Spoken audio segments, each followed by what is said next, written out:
Madam madam madam, আমাকে একটা লুকানোর জায়গায় বলেছি, আমার পিছনে গুন্ডা তাড়া করেছে। ওখানে লুকাও।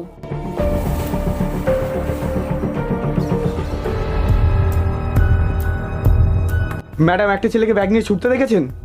না, ওতে আমার সোনার চেন ছিল। ওই দিকে গেছে। ঠিক আছে madam, thank you. Thank you madam, আমাকে বাজারের জন্য। এই থ্যাংক ইউ পরে বলবি, আগেটা দে। ম্যাডাম, পুরোটাই নিয়ে নেবেন? আমাকে তো কিছু টাকা দিন। ঠিক আছে, এনে।